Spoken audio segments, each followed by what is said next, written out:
The sun blazed relentlessly, casting an unforgiving heat over the arid landscape. The desert seemed to shimmer under the intense rays, creating mirages that danced on the horizon. Upon the tents of Mamre, the heat was particularly oppressive. These ancient tents, made of goat hair and designed to withstand the harsh desert conditions, stood resilient against the elements. A vast, silent expanse of sand and sky stretched as far as the eye could see.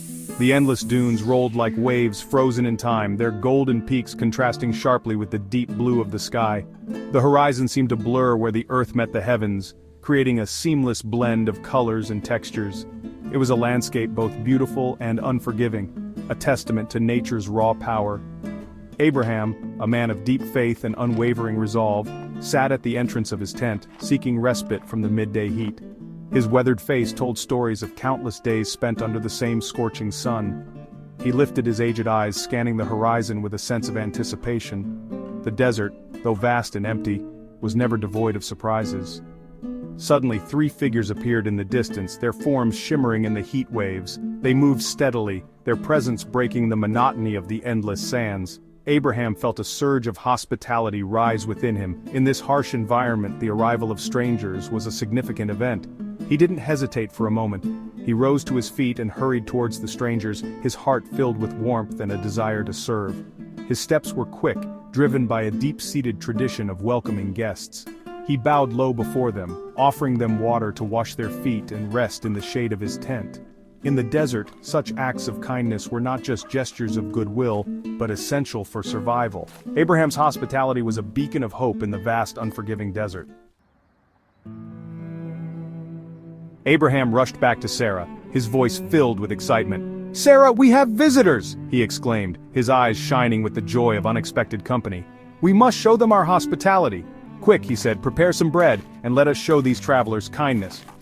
Sarah, without hesitation, began kneading the dough, her hands moving swiftly and skillfully.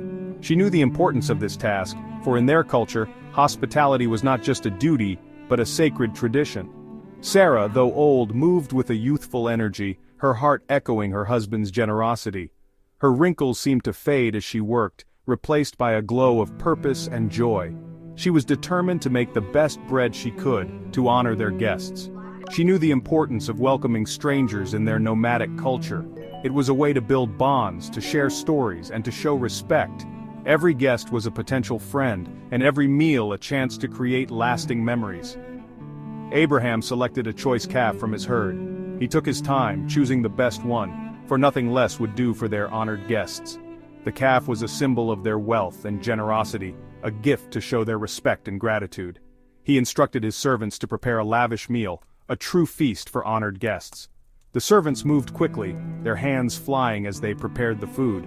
They knew the importance of this task, and they were determined to do their best. Dates, figs, and freshly baked bread soon filled their humble dwelling, the table groaning under the weight of the feast. The food was a testament to their hard work and dedication, a symbol of their hospitality and generosity. The aroma mingling with the scent of roasting meat. The air was filled with the rich, savory smells of the feast, a tantalizing promise of the meal to come. It was a moment of joy and anticipation, a celebration of life and friendship under the scorching sun. As they ate beneath the shade of a tamarisk tree, the air was filled with the scent of freshly baked bread and roasted meat. The gentle rustling of leaves provided a soothing backdrop to their meal. Abraham listened intently to his guests, his eyes reflecting a mixture of curiosity and respect.